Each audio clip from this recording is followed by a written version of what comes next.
On this episode of The Flophouse, we discuss the Bratz movie, the best doll-inspired film since Superstar, the Karen Carpenter story.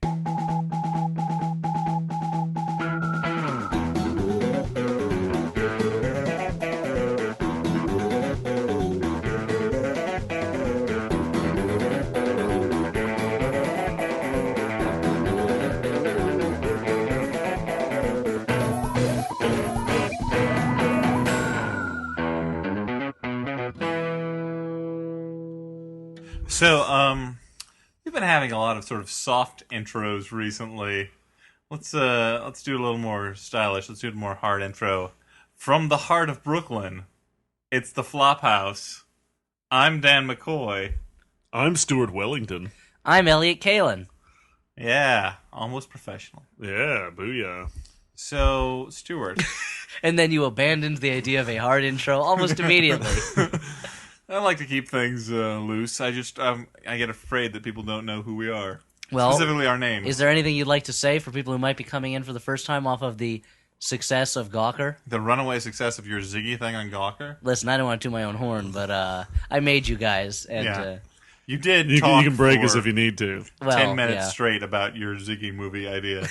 I edited it down to a tight 7. And would you like to discuss just what the regular thing that we do is? Yeah, the regular thing that we do here around the Flophouse. I sound like an ass. Yeah, sure. Is we watch a bad movie, and then we discuss it afterwards. Or I don't know if I would say bad. I mean, In this case, I would say bad. well, I'm not just saying this case. I mean, sometimes they're not We watch movies that we assume ahead of time might be bad. due to poor financial. Or, they're not always financial flops. I think you can Oh, tell. okay. Sometimes you can just tell. Which Yeah. one wasn't like the invasion or something? Mr. Brooks, No, I that think, was a did flop. okay. Oh, okay, that's weird. Then we discuss it. It's like Mystery Science Theater 3000, only you can't see what we're talking about. You haven't seen the movie. Which dooms it to failure. Yeah, sure. It's much more conceptually flawed than Mystery Science Theater 3000. That's a fair way to put it. So, but tonight, Stuart, what did we watch tonight? We watched the Bratz movie. Oh, awesome. Are we 12-year-old girls? I'm not. No. No. Let me check. No. Let the record show I'm not one of those things. that Elliot glanced down towards his fully clothed crotch. So, Sure. The thing is that generally I like the same things that 12-year-old girls like. Stickers, pizza parties, unicorns, sure. Little Rainbows. statues of horses. Trapper Keepers. Yep, sure. Having fights with your friends and then breaking up with them and then becoming friends again. those scrunchy things that I would put my little ponytails in. Yeah. Those Troll dolls. slap bracelets that slit your wrist open.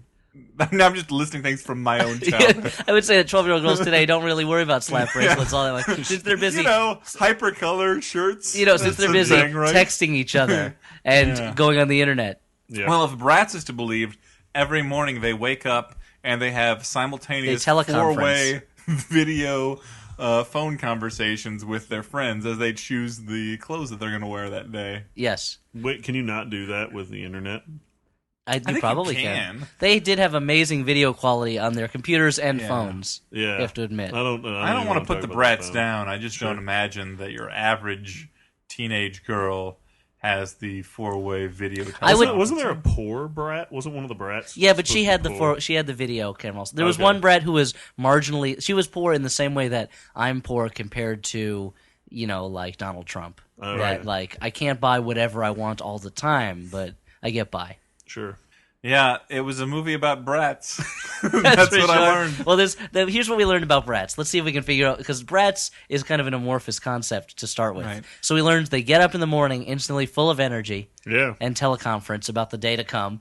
What else do we know about Bratz? While picking out clothes Well, from cavernous closets. From labyrinthian closets. With yeah. secret back shoe rooms. Yep. They're also incredibly good at anything they try. At everything. Everything. Literally everything they put a mind to. Science, cheerleading, elaborate production numbers. The Bratz are basically the 12 or 15-year-old girl equivalent of the character Scaramouche from the Raphael Sabatini novel of the same name, who, whatever he does, he's amazing at. Highbrow. This is a highbrow podcast. So I was actually really relieved when the movie started and there was dancing and stuff because I don't know if you guys have, but I've actually seen pictures of the Bratz characters, the dolls and cartoon characters, and I have. Not only was I happy that it was a live action movie, but when I realized that the characters didn't look exactly like their cartoon counterparts and thus completely inhuman when they actually looked like human girls, I was pretty excited. It'd be horrific if it was all normal kids except for the 4 Bratz who had enormous eyes and tiny bodies and tiny hands and feet. Yeah. Which is possible in today's computer graphics, CG, I think, yeah. I'm glad you brought this up, Stuart, because I was going to say, for the benefit of listeners who might not be familiar with the inspiration for the Bratz hit film, this is based on a line of dolls. Big-headed, whorishly dressed dolls. Imagine if Dora the Explorer was wearing, She grew up and stopped talking to couture. her parents. Yeah, exactly. They didn't have a nose. And I've often noses. I don't think. Here's what the message is of the Bratz dolls is: you will never be good looking because you will never be as thin as these dolls. And your eyeballs will never grow this enormous. Yeah, And I've often you have a nose. stood in toy stores staring at the Bratz dolls, and those around me have always thought that guy's having sexual fantasies about the Bratz dolls. But really what I was thinking was, I wonder what their real-life adventures are all about.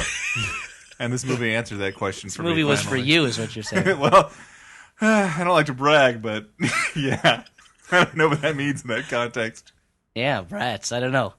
This was maybe the most hyperactive movie we've seen, or that I've seen with you guys at least. Stuff happened in this one. Stuff happened. Roughly every 30 seconds, there was a different plot point. It was rich with incident. If it wasn't Jade, the Eurasian brat, starting to fall in love with her lab partner, or the deaf jock who becomes a DJ, or what else happens in this thing? The bust of the principal that breaks in a giant food fight. Imagine a picaresque Henry Fielding novel, and then imagine that it stars the Bratz.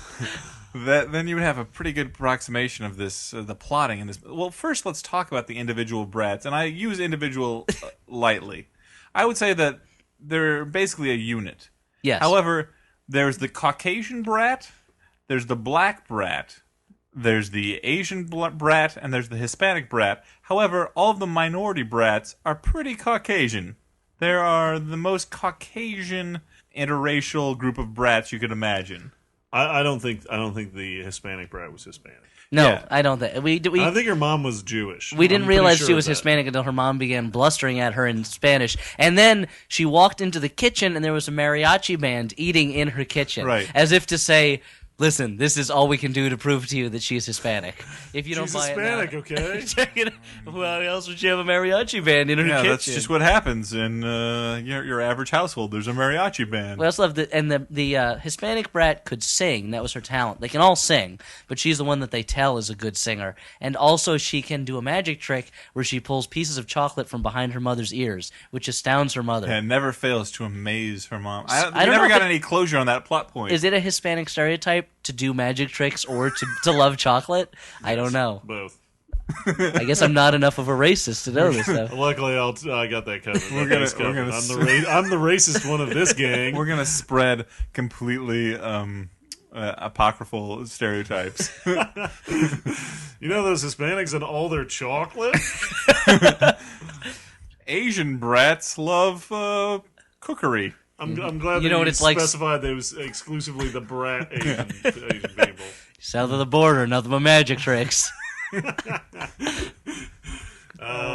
Oh, brats. Okay, so they all had their own. They were all great at everything they did, but they all had their individual talents that they were really great at. One was into singing. Sure. One was a fashion designer. Yes. And also a scientist. Yep, a chemist. Wait, chemist. Let's take a moment to talk about what happened in her first day of chemistry class, which is that she threw a bunch of chemicals into a big beaker willy-nilly, much to the admiration of the fellow science students, and then fireworks came out of it. Yeah. And when I say fireworks, I don't mean it exploded. I mean like literal miniature fireworks, like one might see at a 4th of July fireworks display. But shrunk down. Yeah, like she was at Hogwarts, as Stuart said.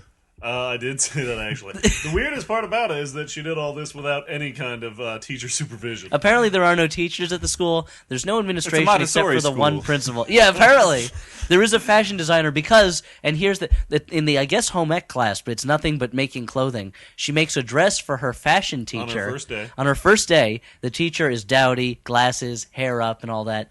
Walks away, puts on this sexy red dress that she's made for her, takes her glasses off, and the whole classroom claps. We never, whoa, and I almost knocked the microphone over because I was clapping. We never see this teacher again. I have to assume she left and married like a wealthy and aging billionaire or something like that. There are a lot of plot points that are set up and then discarded. How unprofessional is it to leave your class and change into the dress, the sexy dress that your student just made for you? There's like that seemed to be, I think there's got to have been a subplot that was discarded about the sexy dressed. There had to be something She about. obviously realized that at that point her work was done. She taught She this had class all nothing she more could to teach. She now should be the student. There was the music professor who taught the hot deaf guy. The hot deaf guy to who be a spoke DJ. perfectly. Yeah. Spoke perfectly and didn't need to be looking at somebody to read their lips. Right. So basically a guy, a Yeah. hot guy. But he Who every now and then would say, I can't hear. It was very clear he could hear everything that's going on. Yeah, basically the one point at which in the movie at which the Bratz did something wrong was when one of the Bratz chewed this person out, and he was like, "I'm deaf." So maybe he was just being a dick to that girl. Maybe he was just trying to make her feel bad. Maybe.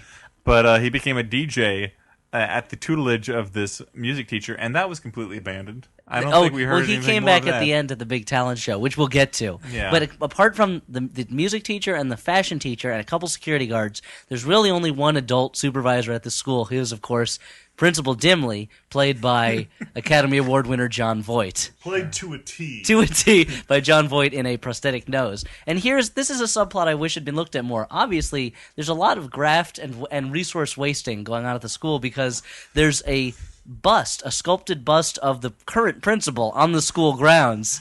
And I had who approved this budget that he's wasting money on a bust of himself to put on it at his school? A bust which is easily knocked over and broken, much like I don't know if you've ever been in a high school, but pretty much everything's bolted down pretty well. Or if it's, say, a statue, it's usually made out of bronze or it's some not- other metal. It's not hollow ceramic. Yeah. Basically, the art class just did a paper mache that cast of his explains it. face. There you go. That explains It's a it. tribute. It still doesn't explain the ceremonial Japanese sword set that was in the secret surveillance room that the class That was president weird, had. wasn't it? Yeah. Yeah, well, one has to assume that John Voight took this part because he heard that there might be a fake nose involved, and he thought, well, that's how Nicole Kidman got her Academy Award, so Maybe that's it, yeah. the Bratz movie is going to be my ticket. But he has an Academy Award. Well, He won for He's Coming greedy. Home, didn't he? he's a greedy, Right. he's a greedy man. John Voight, you heard it here first. I'm calling you out, John Voight. Choose the scenery. He's calling you out, producer of Baby Geniuses. He was really good in Anaconda. He was. That last wink, man. Yep. These are my babies. We had these brats. We don't really need to talk about them. Who was their villain? Because every brat needs a villain. What was her name? Meredith. Meredith. Baxter Dimley Yeah, was her character's name. there were these little touches like Meredith Baxter Dimley that seemed like the screenwriter was very bored with what she was doing and was throwing them in. Right. Like you pointed out that They went to Carrie Nation High School, and everything was the symbol of the school was an axe, and at the big talent show at the end they win the golden axe, and it's like, oh, that's kind of a cute little joke. Like Carrie Nation used to chop up bars with axes because she was a leader of the temperance movement. That's kind of a right. almost too smart for the Bratz movie. Well, almost too smart for the Bratz movie. You think that the 8-year-old girls who are going to see the Bratz movie are familiar with the history of the temperance movement? They might be. I don't know. I don't know if they know everything about the improvement, reform, progressive movement, but Well, I want to talk about something that delighted me about this movie. So I think I know where this is going. this movie I would say it moved in fits and starts. There were points at which you thought, oh, maybe this movie's over. And then you would look at the time and say, oh, this movie's 30 minutes in. I think maybe the first or second time that their friendship fell apart and then they came back together again. Right. Well, the movie starts on the first day of school. High school. At a high school. and they all go in, and they're all best friends. Freshman. Even though that they are all totally like one another, except for their slightly varied interests and ethnicities. Yeah, the evil villain of the school wants to split them up into cliques. Who is the evil villain is the school class president. She's basically Reese Witherspoon in Election, except with a little dash of Alicia Silverstone in Clueless. Yeah, for some reason it's very important to her. Played for an audience that really can appreciate subtlety. I suppose. Yeah. She also has she does have a remote control floating swim pool chair at one point. She's the evil rich daughter of the principal, and as you pointed out, Stuart, where all the money is coming from on a principal's salary. Their house looks like the Mexican president's mansion, basically. Yeah. Well, that's that's a high school principal for you, rolling in the money. But she is really committed to the idea of cliques being separated. It's basically like a segregationist. Let's point out some of the allegory. cliques at this school. So the cliques that she says something that like there's 13 cliques at this school or 17 cliques, and they include goth kids, jocks, but then they also include disco kids. Kids that dress as dinosaurs are just named that. Mimes. It's as if whoever's making the movie was like, this school's full. I remember high school was full of cliques. I guess there are really only 2 or 3 cliques, and everyone else just kind of milled about. Well, I'll make up some other cliques. Yeah, it was like a 3 or 4 hour brainstorming session where after 3 or 4 hours they're like, yeah, we got 2 written down. Fuck it. Somebody grab a magazine. Dinosaur. What can we do with this? Disco. Great, do it. Those are the hippies. Okay, done. Those are the other hippies. Okay. Corduroy wearing engineers. Fine. That'll be one. But anyway, it was really important for Band Geeks. Band Geeks was one of them, and they were in their band costumes all the time. Sure. And always had their instruments out. That is actually literally true to life. That they had carried their instruments around with them all the time. The kid with the drum. All I remember, kids. They had yoga kids. All I remember is that Band Geeks would always go out to the band building to make out during lunchtime. Oh. I guess when they drive to the school. I don't know if you guys noticed. A student is walking by carrying a human skeleton, and I assume he's in the science class and not a murderer. Nice. Well, that's the best way to script a scene. Is like, okay, how do I get people to know what roles these characters fill? It's obviously, as you mentioned, you stick something in their hand that identifies their character, whether or not it's a human skeleton for a scientist/murderer, instruments for a band geek, I don't know, like a disco ball for a disco kid, I don't know. Yeah. A turntable for a deaf kid. Because that says, yeah. That was a strange scene. One of the Hispanic brat, whose name I don't remember. Yasmin, who's the singer. That's right, Yasmin. She bumps into someone in the hallway and says, "What are you, blind?" And he goes, "No, but I am deaf, so whatever," or something like that. Yeah. And she goes, "Oh, I didn't know." And he's like, "Well, I guess I may be deaf, but you're ignorant," or something like that, and walks away. And suddenly the scene, slow motion, sad music. This brat made a mistake. Well, we should talk about the music in a second, but what I was saying was the villain seems really intent on maintaining the social order for no reason that's ever explained adequately in the film. But the point is, on the first day, all the brats want to sit together, but they need to be segregated to their individual interests. And because of this, they basically break up as friends. And then suddenly, the film has a title card that says, 2 years later. 20 minutes into the film, there's a title card that says 2 years later. And then immediately upon coming back into the story, they all get sentenced to detention together and become friends again because of that.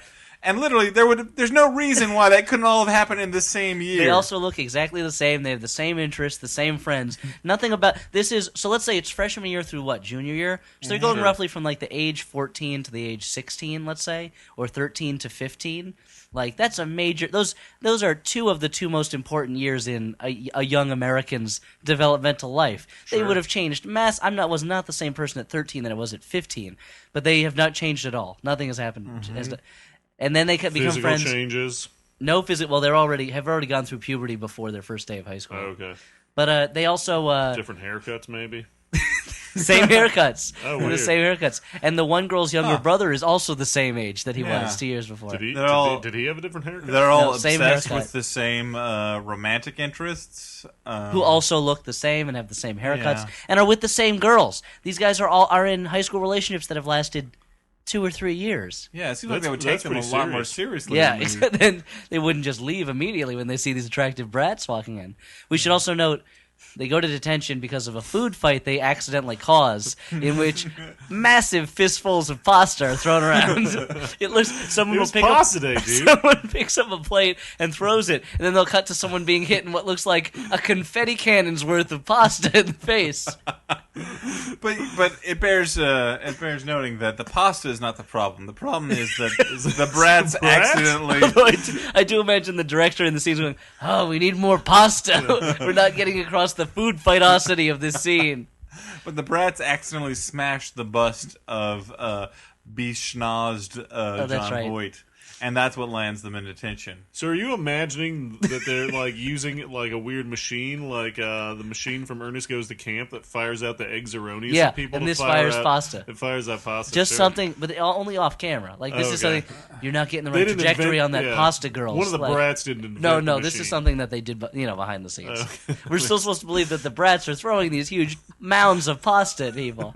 Let me reiterate, however, that the brats have now broken up as friends and gotten back 2 together. years later, And it's 30 minutes into the film. 30 minutes in, yeah. What's the rest? What's the remaining hour and 5 minutes of the film? You may ask, which is the running time of the movie. Sure. You know, without credits, with credits. the it's an credits hour- includes 2 music videos, so Yeah. you don't want to skip the credits. One of them involves a piano with the word Some "brats" important written on stuff. it in big letters. You'd be doing yourself a disservice, I think. But what is it? What still is yet to come in the movie? Oh, I don't know. A talent show? Maybe a Super Sweet 16 Okay, party? That's good.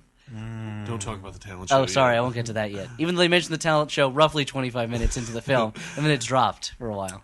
Yeah. Well, Don't they like break up and become friends again like 4 more times through the course of the fucking movie? It feels like, and I think Dan mentioned this, it feels like several episodes of the Bratz TV show, like, sewn together. Like, Yeah. those movies where they would take a Japanese or an Italian TV show and just sew the episodes together into a movie. This This is is like- kind of like that. this is the Cruel Intentions 2 of Bratz films. Or to go a little highbrow, it's the Mulholland Drive of Bratz films. Or the Without the lesbian sex the Lost Highway of Bratz films. Wait, Lost Highways strung together? Well, no, it's 2 different stories, though. All right, but Mulholland Drive was That actually was a it television show. That's true. Yeah. Oh, okay, but anyway, so the super sweet. So the villain of the movie, Meredith Baxter Dimley, Sure. decides to throw a super sweet 16. This is how she's going to win the school back over because her clutch on power is so tenuous. As long as these free agent brats are around, acting independent, and by acting independent, it means dressing like everybody else. Wait, let's. This is an important point. The whole theme of the film is ostensibly be yourself. Be yourself. Break down the walls. It wasn't. You know. I thought it was be a brat. Yeah, but a brat also But means.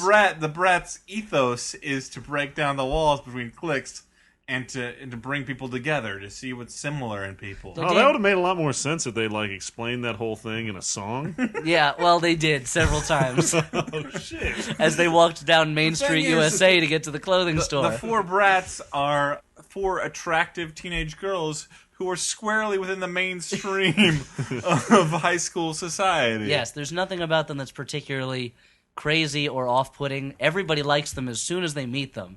They're not outcasts. You know, there's nothing different about. This isn't Harold and Maude, Yeah. I guess. Is what I'm saying. The only time It's just that brats. other people get annoyed with them is when they don't want to be their friends Yes, the only time people get mad at the brats is when the brats don't want to hang out with them. because they want to hang out with their other friends. They want to hang out just with but brats. they get over that pretty quickly. I get this isn't Welcome to the Dollhouse. I Yeah, guess it's very is what we're strange saying. too. Like, once the brats realize that they want to hang out with the other brats, there's no point at which they're like, you know what, we can hang out with each other and our other friends. It's more like, okay, well, we got to choose.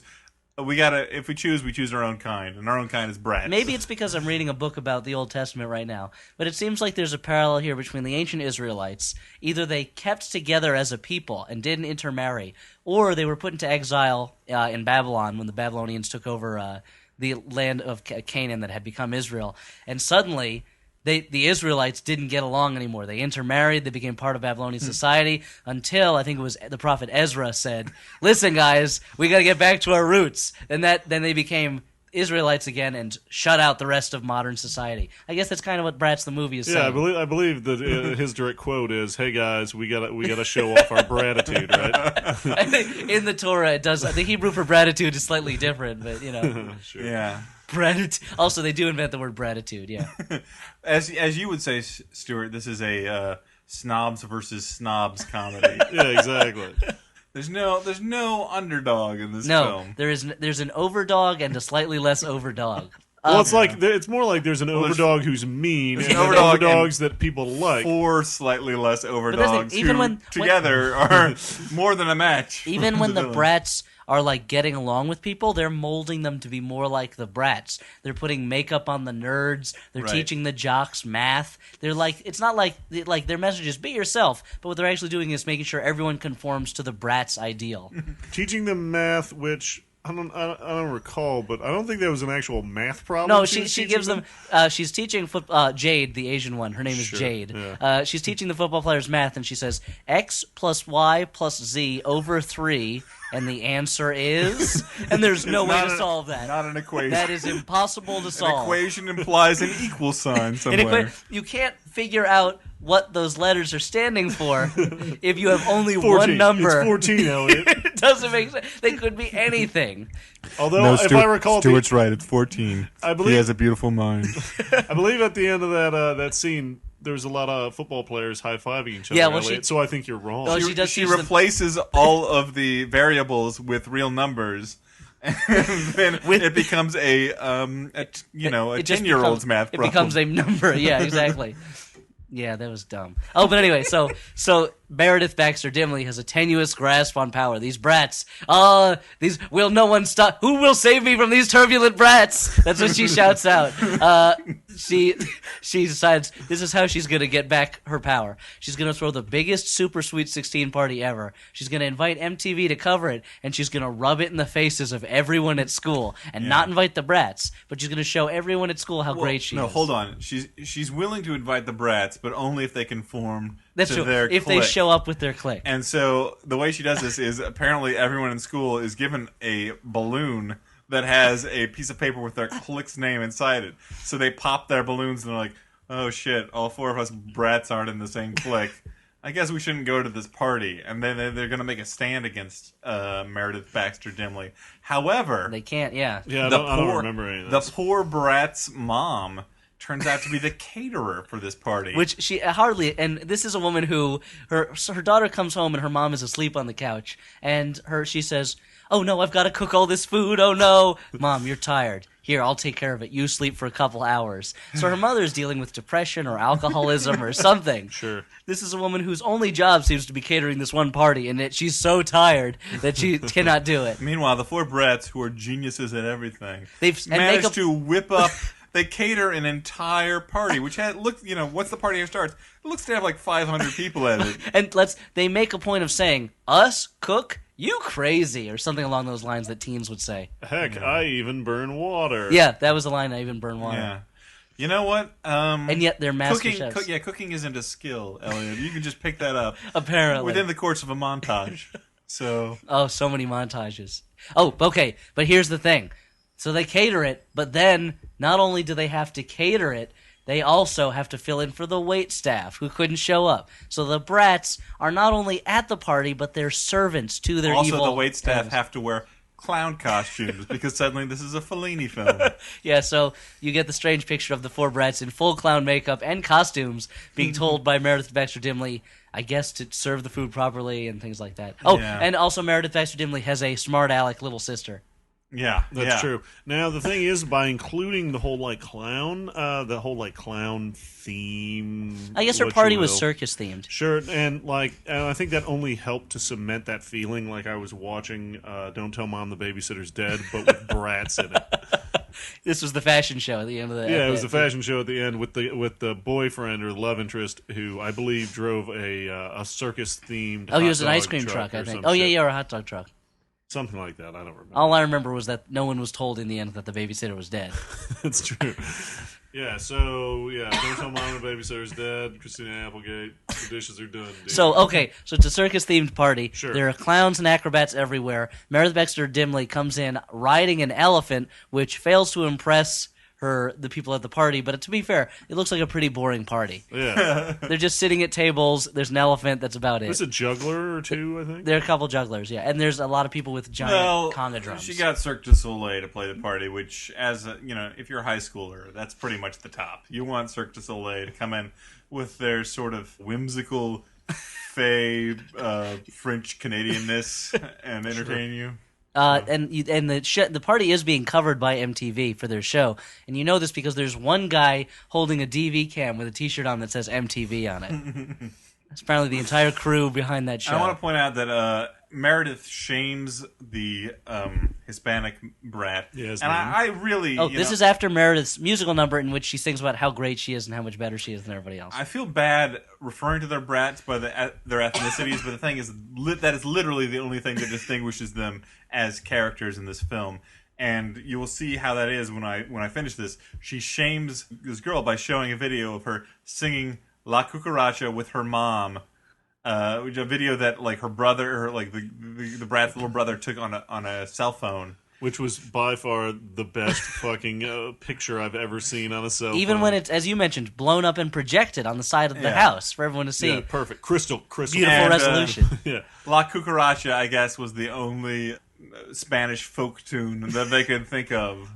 It is. I mean, it does call back to the time of Pancho Villa and his revolt. And then they all did the Mexican hat dance together. Well, I think they include that scene so that all the the Hispanic girl audience would have something to relate to. Because I'm sure, I know about you guys. It's a daily occurrence. Yeah, all the Hispanic girls I know had all the time. 6 o'clock, Mom, time to sing the cucaracha. Is that a chocolate behind your ear? Magic. Oh, we Mexicans, we love magic and chocolates. It's our defining characteristic. So, and also, by the way, in keeping with this, Jade, the half-Asian girl, has an Asian mother who pushes her too much to be a nice girl who dresses in prim uniforms and does things. But when she gets to school, she becomes a girl with dyed streaks in her hair and somehow crazy clothes. I don't know if she wears a wig. Like Angel. Yeah. Angel. School girl by day, stripper Oh, by that's night. right, yeah. Yeah. I thought you meant girl. Angel from Buffy the Vampire Slayer. No, not No, like Angel. not David Boreanaz. Your version makes more sense, yeah. Yeah, it does, right? One of the things we haven't touched on yet, I don't want to actually talk that much more about the plot of this movie. We haven't even gotten to the talent show yet. We'll talk about the talent show as or the jump drive. What I just want to talk about a little bit was this movie had a little bit of music in it, right, guys? And by which you mean 60% of the movie. Or are you just talking about the soundtrack? I was just going to say there's a shitload of music in this movie. Roughly 75% of the actual movie is set to some kind of a musical number. It seems like every 2 minutes or so, it's a different song, and sometimes every 15 seconds.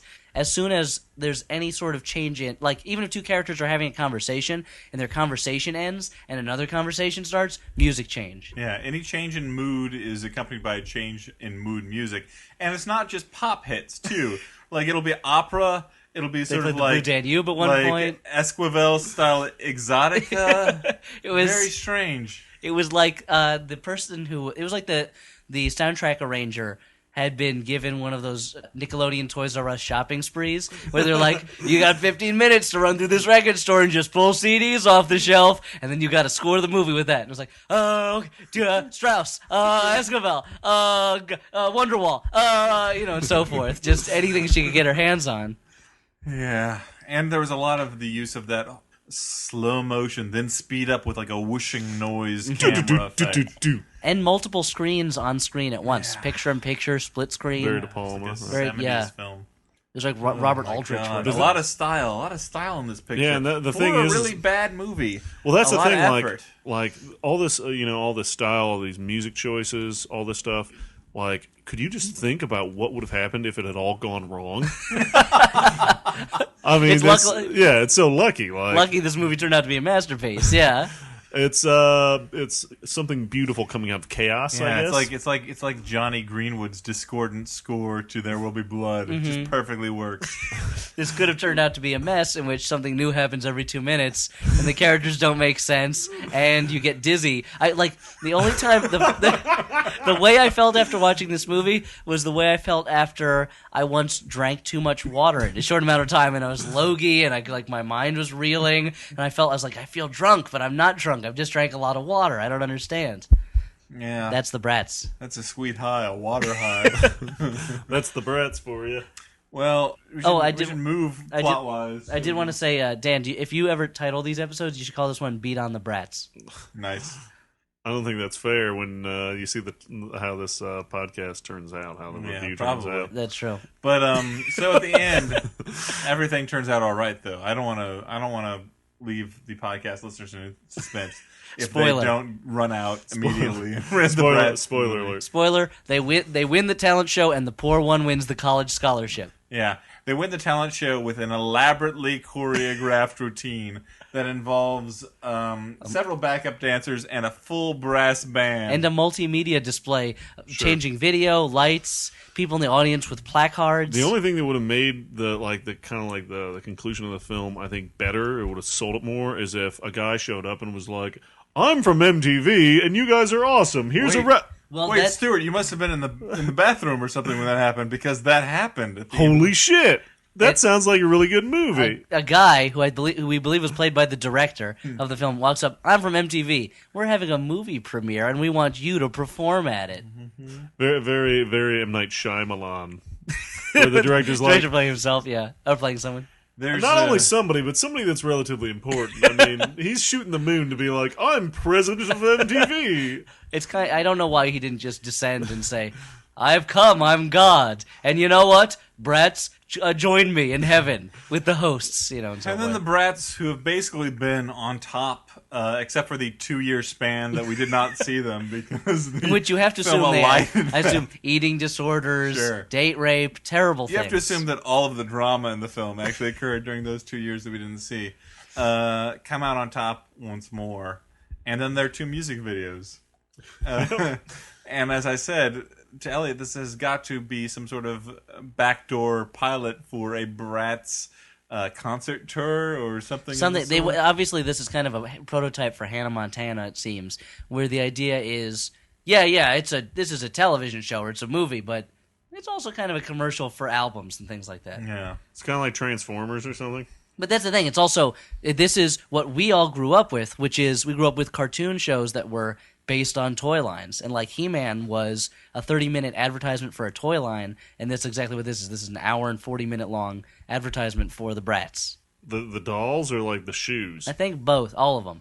Okay. I don't know if they're Bratz shoes. You maybe think of the Steve Madden ads that you see on the sides of buildings, where it's basically Bratz, yeah, but it's for Steve Madden shoes. Isn't that intellectual property theft? I always wondered that. Yes. So, Elliot, on the subject of Bratz, you are you're a high-paid. Imagine you're a high-paid scriptwriter. I know, Done. I know you struck gold with your Ziggy pitch.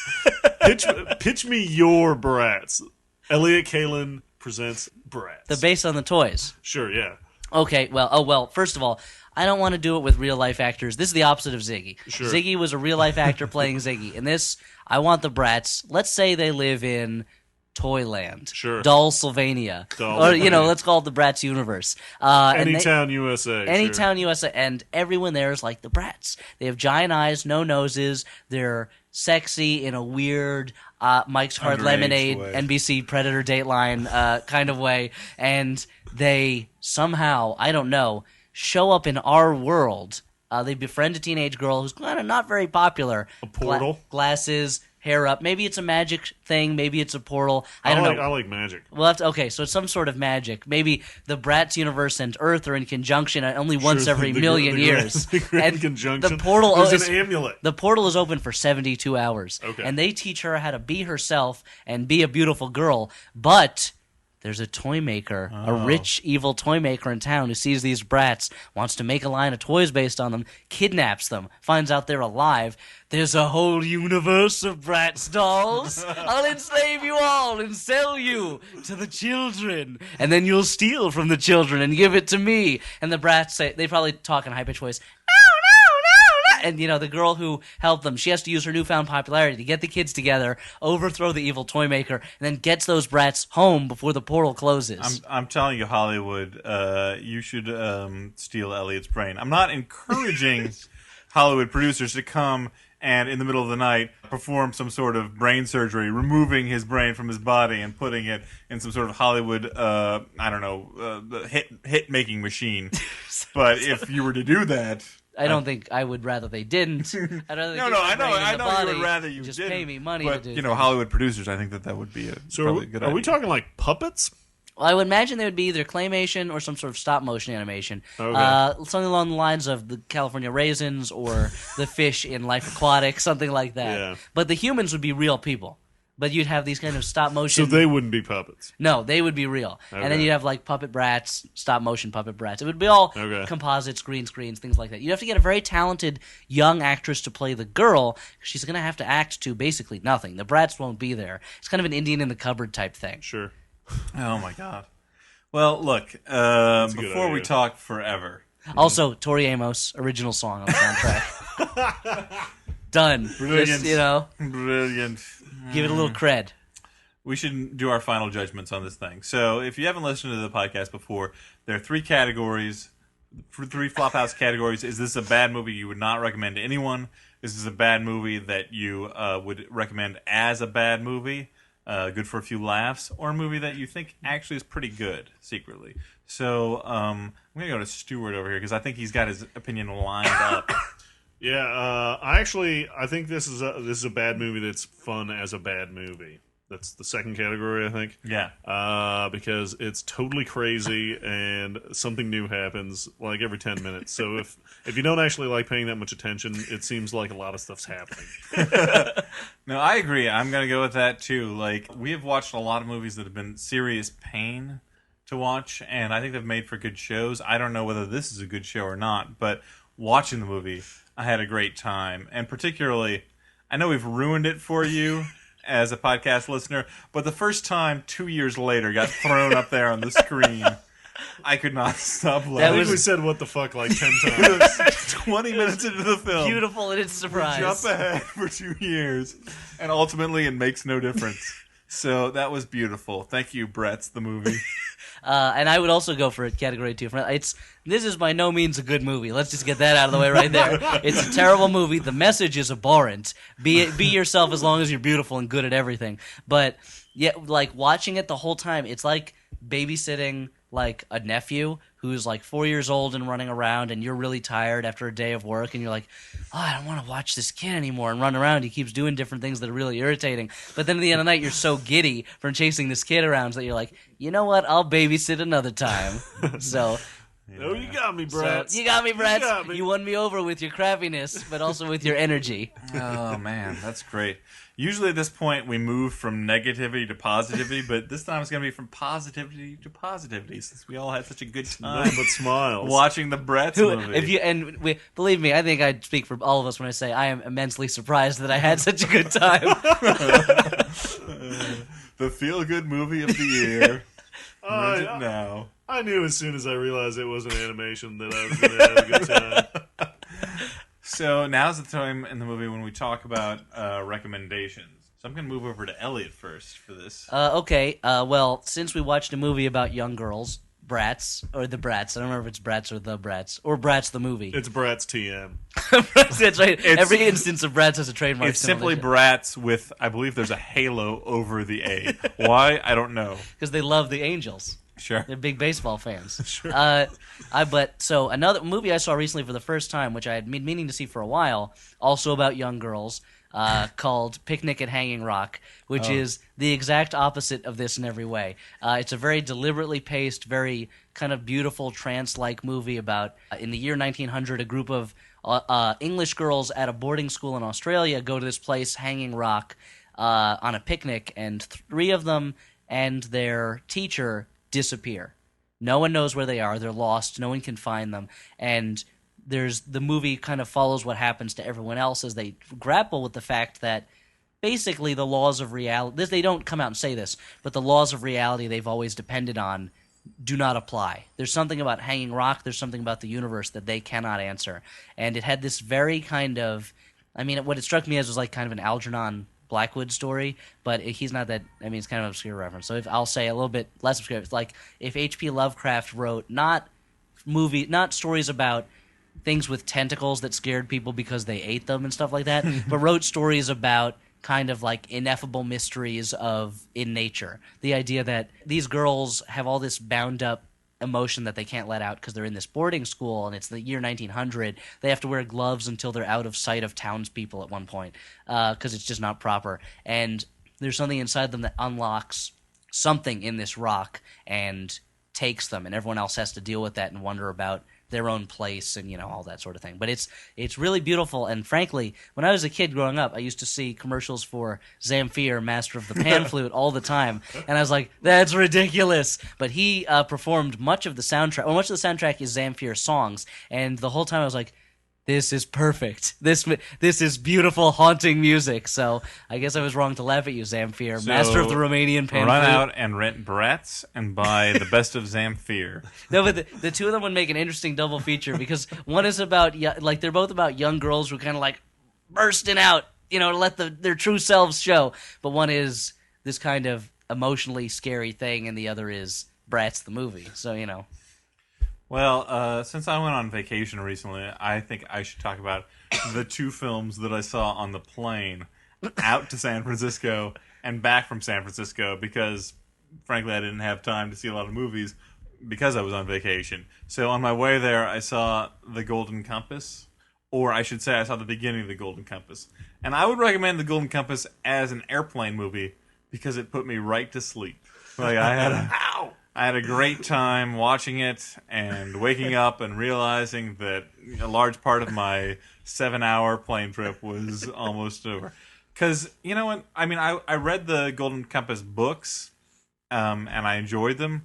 Problem with the movie was they basically were really faithful except for the anti-religion stuff. So you're left with just really complex mythology that they tried to explain to you right off the bat in like narration, and I felt like like Mr. Burns in The Simpsons being like, "I don't care about blizblaz and flim-flam," like it just immediately just put me off, and I was like, if I, having read the books, felt like this, I can't imagine someone coming in cold to this movie, what their reaction would be to it. That was, if I can interject, that was a movie that I was very excited about it because I'm a big fan of that book, and one of the great things about the book is the main character doesn't know that much about the world outside of where she lives. So as she's discovering these new things, so are you. It's like, oh, there are these people who live on boats and trade among the countries, and they have their own mysterious ways, and apparently there are witches. What? And then you hear like, oh, the Panzerbjorn are there's trouble up with them up north, and it's like, Panzerbjorn, I don't even know what that is, but that sounds pretty good. And it's constantly unfolding this mysterious world that you learn more about slowly. And in the movie, it starts off with a prologue that, like, all the world is made of a magical substance named dust. The people, the witches, the talking bears, the da-da-da. And it's like, why did you just give away the fact that there are talking bears in this movie? Like, this is one of the best things in the book is like, holy shit, there are talking bears that wear iron and fight each other in this book. I had no idea. This is great. But right off the bat, they're like, well, they're talking bears. So... Spoiler alert. So when the bear shows up, it's like, oh, there's that talking bear I heard about. It's... You must be the talking bear. That's the talk of the town this season. So I agree that with exactly what you're saying. But on the way back, however, I saw National Treasure 2 Book of Secrets. Oh, you dick. And let me tell you, on the flip side, if you're going to watch a movie on a plane that's going to keep you paying attention the whole time... I'm not going to say it's a great movie. I'm not even going to say it's a good movie necessarily. But I was so entertained by Book of Secrets. And, I was actually a big fan of the first film as, like, sort of a good, bad movie. Because it's silly, but it's really, like, a tongue-in-cheek... Wait, is that the movie where he can see 2 minutes into the future? No, that's next. No. Oh, okay. We watch next. You're confusing your Nicolas Cage films. Okay. But like the first movie was like, all right, we're gonna make an Indiana Jones movie, and we're gonna put Nick Cage in it, and we're gonna make it about history. And that's kind of what I like about the National Treasure series, is like the nerdiness about like, we're gonna make this about American history. Granted, it's going to be our crazy Hollywood version of American history, but still, it's going to be like... You have millions of school children thinking that that America was started with, I guess, pirate gold that is hidden somewhere. But it's not about like fucking transforming robots or something. Like it's a very human-sized thing. I haven't. Oh, you were saying. Well, there are a couple things I just want to point out about it. Number one, John Voight is in the American the National Treasure films, so that's does he wear a prosthetic nose in them? No, there's no prosthetic nose. But number two, Harvey Keitel is in the movies, and in the first movie it made sense, like why he was in it. The second film, like Harvey Keitel plays this FBI agent, and he's introduced in the second movie by his underlings coming in and being like, "Hey, guess what? Nicolas Cage is in the news again. Your friend from the first National Treasure film." and there's no crime that Nicolas Cage has committed at this time, but Harvey Keitel's like, let's keep an eye on it. So basically, I guess if any news that's pertinent to Harvey Keitel is like, let's keep the FBI working on this subject.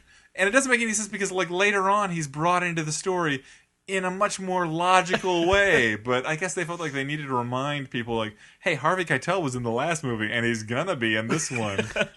Stay tuned. But the other weird thing about the National Treasure movies is it basically gives you this version of American history where every national monument was just constructed as part of an elaborate treasure hunt. Like everything in American history, like anything that's going to become significant, like in the past, people were like, this is going to be a significant monument in American history at some point. I better work this into a clue that points people to gold. It's like, okay, if I punch the Liberty Bell 4 times with mittens on... And then, I don't know. You know what would be awesome is if they're like, we're supposed to go to the Washington Monument and say these words. Well, nothing's going to happen, but I'll say them anyway. And it's like, Adams, Jefferson, Washington, Jackson. Well, nothing happened. Then you just hear rumble, rumble, rumble. And the Washington Monument turns on its side and turns to point where the treasure is. That would have been awesome. That's for National Treasure 3, I guess. Oh, National Treasure 3, big monuments. Oh, man. One thing, at one point in the trailer, I haven't seen the movie yet, at one point in the trailer, he says, there's another Statue of Liberty? I mean, they're talking about the Statue of Liberty that's in France, right? Right, correct. Okay, I'm disappointed in that, because they said in the trailer, he goes, it's at the Statue of Liberty, but not the one you're thinking of. There's a second Statue of Liberty? This is a fairly well-known fact, I feel like, that France has a second duplicate Statue of Liberty. It's not like a secret one on the moon or something like that. The moment in the trailer that really got me, and then I was quickly, all my hopes for this movie were shattered, was the moment when he's like, the only way you're going to find that book is if you become the president. Yes, and then I'm like, holy shit, he's going to run for president, yeah. But no, he didn't. He wants to kidnap the president. Yeah, but he doesn't want to kidnap. That's a pretty awesome. That's true. Batshit twist. That's what I like about the National Treasure movies. It's like that old video game Bad Dudes. Honestly, where the guy briefs you at the beginning. And he's like, ninjas have kidnapped the president. The only response is sending in bad dudes. I just feel like if you're gonna make like a crazy action film, you should just go all the way and have every 15 minutes or less there should be a batshit crazy twist that happens. And that's what I like about the National Treasure movies is there's always something weird. I can't wait for the next one. Wait a minute. There's a Kansas City, Kansas and a Kansas City, Missouri? Which one is the treasure at? We'll never know. Do they ever have a speech in any of them? Because I don't remember the first one that well, where it's like... Are you just going to give us historical facts? No. It's like, I guess this was... actually, this happened in an episode of The Simpsons, I guess, was... You know what? We can't lose sight of our real national treasures. They're the hardworking people who come into this country every day. They're the wide open fields that grow our food and the mighty rivers that push our commerce. This is just going to turn into a Simpsons reference podcast. Yeah, I don't want it to, though. That's true. Oh, Stuart but that would be a good speech for them to make. Yeah, so watching movies. Let's see. I recently watched Juno. Yeah. A little disappointed. Yeah. I recently watched There Will Be Blood, which was great. And then That was all right. and then I watched Stardust. And Stardust, I'm gonna kind of group it in with like the whole Bratz thing. I wouldn't say it was a great movie. I think it was a little up and down and all over the place, but its energy is what kept me involved. It had enough enthusiasm about being Stardust the movie to get me I'm like, okay, I'm gonna watch this. And there were constant Stardust musical cues that kept you going along. Yeah, like I was Bratz. hooked. Yeah, I was hooked. Wall-to-wall soundtrack, just like in Bratz. Yep. So Stardust, meh. Nice, you bringing it back home. Man, Martin Scorsese and the director of Bratz, the two great movies. Those music, whatever the songs they used were, they are indelibly linked in my mind with whatever scenes played at that time. Never gonna be able to think about it the same way again. God. We gotta close this thing out. Whatever audience we may have won from being mentioned on Gawker, we have now lost, I'm sure. Yeah. Oh, probably. possibly, yeah, very likely. 15 minutes in, if not earlier. The minute you said, well, we're talking about Bratz the movie today. Click. I imagine their computers have dials on them like radios or things. Click. Hey, let's see what's on the other podcast channel. And now we're talking about sports. This is better. This is what I like. Who is Perez Hilton making fun of today? That's another popular blogger. I don't know. Yeah, Stuart had no idea what Gawker was. I'm sorry, Gawker. I imagine you said I imagine that Gawker is feeling really sad. I imagine you said it like an old man. We were on the Gawker? What's this Gawker I've been hearing What's the about? whole Gawker thing? I'm too busy necking. Yep. I was at a sock hop. Bring home our boys. Victory bonds. Anyway, instead of listing old-timey things, I would like to say that if you want to write us, you can write us at theflophousepodcast@gmail.com.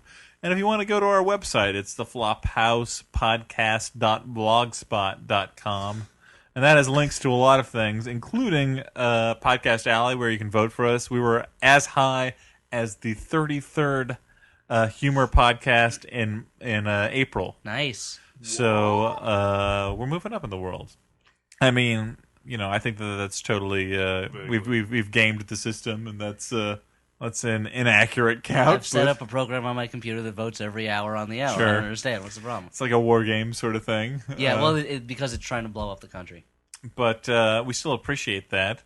And yeah, that's all the podcast business. Sure. No, Everyone fast forwards to this section anyway, so I we sure should do. just sign off. So why don't you sign off first? I've been Stuart Wellington. I have been Dan McCoy. And I have been Elliot Kalin and continue to be so. Bratz. Yeah. Gratitude. Gratitude, everybody, on 3. 1, 2, 3. Gratitude! Peace.